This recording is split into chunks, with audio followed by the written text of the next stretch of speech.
بسم اللہ الرحمن الرحیم۔ السلام علیکم، میں ہوں آپ کا دوست ہومیوپیتھک ڈاکٹر محمد امین بٹی۔ آج میں آپ کو نوزائیدہ بچے یعنی چھوٹے نیو برن نئے پیدا ہونے والے بچوں میں پیلا پن جوائنٹس کا اکثر دیکھا گیا ہے۔ بچوں میں عام طور پہ 60-70 بچے 100 میں سے اس مرض کا شکار ہوتے ہیں۔ تو اس مرض کے نشاندہی کے لیے آپ 2 سے 4 دنوں کے اندر اگر آپ ان کی آنکھوں کا سفید حصہ پیلا محسوس ہو اور اگر ان کی جلد کو تھوڑا سا دبانے سے اور چھوڑنے پر اگر ان میں پیلا پن کا احساس ہو تو آپ کہہ سکتے ہیں تو ان کو پیلیا ہو رہا ہے، ان کو جوائنٹس کی پرابلم ہے۔ اگر خوراک یہ پیلیا پن کیوں ہوتا ہے؟ اصل میں جب بچہ بہت چھوٹا ہوتا ہے تو ماں کے پیٹ میں سانس نہیں لے پاتا یا ماں کے پیٹ میں اسے سانس نہیں لینا ہوتا، تو قدرت اس کو ہیموگلوبن کی مقدار زیادہ بڑھا دیتی ہے۔ اس کے اندر آکسیجن لیول کو کنٹرول کرنے کے لیے اس کے اندر ہیموگلوبن کی مقدار کو بڑھا دیتی ہے۔ 1 سال کے بچے کی نسبت نیو برن بیبی میں ہیموگلوبن یعنی ریڈ بلڈ سیل جو ہوتے ہیں وہ اس سے دگنے ہوتے ہیں۔ اگر جب وہ پیدائش کے بعد سانس لینا قدرتی طور پہ سانس لینا شروع کر دیتا ہے تو وہ جو سرخ سیل زیادہ ہیں وہ جوائنٹس کے سیل میں تبدیل ہو جاتے ہیں، پیلے ہو جاتے ہیں۔ تو وہ پیلے پن جو جگر ان کو صحیح طور پہ خارج نہیں کر سکتا، کیونکہ جگر کا بھی ابھی ورک بہت سلو ہوتا ہے، ابھی اس نے بھی پراپر ورک شروع نہیں کیا ہوتا، تو اس کے صحیح طرح کام نہ انجام دینے کی وجہ سے خون میں پیلے پن وہ سیل کے اثرات بڑھ جاتے ہیں، جس سے پورے جسم میں پیلا پن نظر آنا شروع ہو جاتا ہے۔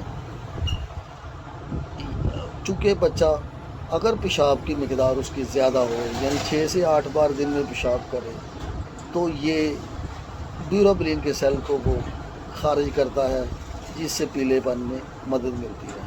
اگر جگر صحیح طور پہ کام کرنے لگ جائے تو وہ خون کے ذریعے گردوں سے صفائی ہو کے وہ پیلا پن بھی ختم ہو جاتا ہے اور کچھ آنتوں کے ذریعے نکلتا ہے، تو اس طرح پیلے پن کی علامات بالکل نہیں ہوتی۔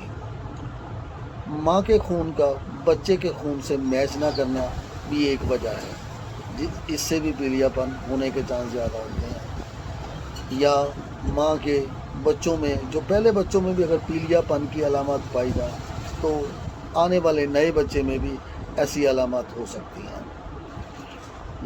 حمل کا دورانیہ 40 ہفتوں کا ہوتا ہے، لیکن اگر 37 ہفتوں سے پہلے بچہ پیدا ہو جائے تو اس میں بھی ایسی علامات زیادہ ہو سکتی ہیں۔ خون کی کمی بھی پیلے پن کا سبب بن سکتی ہے۔ اگر آپ ان سب سے بچنا چاہتے ہیں تو بچے کو ایک تو متواتر طور پہ دودھ دیں تاکہ اگر ایسی علامات پیدا ہوں تو وہ پیشاب کے ذریعے جلدی خارج ہو جائیں۔ ہومیوپیتھک میں اس پیلے پن کا بہت اچھا علاج موجود ہے۔ اگر آپ کے حلقہ آباد میں کوئی نیو برن بیبی پیدا ہو، آپ مبارکباد دینے کے لیے جائیں تو آپ ان کو یرکان کی علامات دیکھیں تو فوری طور پہ آپ ان کو ہومیوپیتھک کی ادویات کا مشورہ دیں، کیونکہ ہومیوپیتھک ادویات بے ضرر ہوتی ہیں، ان کا کوئی نقصان نہیں ہوتا اور ان کے ایک ہی ہفتے کے علاج میں الحمدللہ مکمل طور پہ بچے شفا یاب ہو جاتے ہیں۔ تو میں آپ کو مشورہ دوں گا کہ آپ جہاں کہیں بھی ہیں اگر بچے میں پیلے پن کی علامات دیکھیں تو ہومیوپیتھک ادویات کا استعمال کریں۔ ہومیوپیتھک میں 2-3 ادویات